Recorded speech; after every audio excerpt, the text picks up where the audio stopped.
بقول لك يا علي، ما تقوم تجيب لنا الطريقه الصغيره من البيت التاني. تمام ماشي. بقول لك يا عمر، عايزين نخلص على الواد الصعيدي بعد ما نطلع الاثار. ماشي، نقتله وندفنه هنا. انت كده جدع، ولا انت ايه ولا يا شيخ؟ نطلعوها ونقتلوه عادي يا كريم، مفيش مشاكل.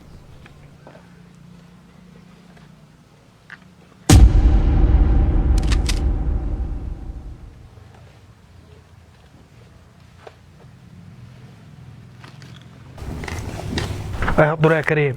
تسلم يا علو.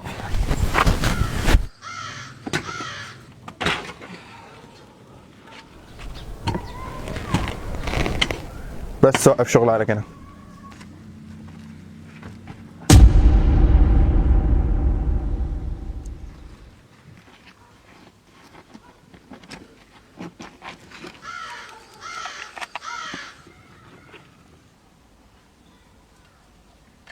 وريني يا شيخ حتتين الاثار دول اشوفهم. هو انا عايز اشوفه، وريني كده. انا نفسي امسك اثار بايدي وملي عيني من هنا. طب خد يا علي ملي عينك منهم كويس.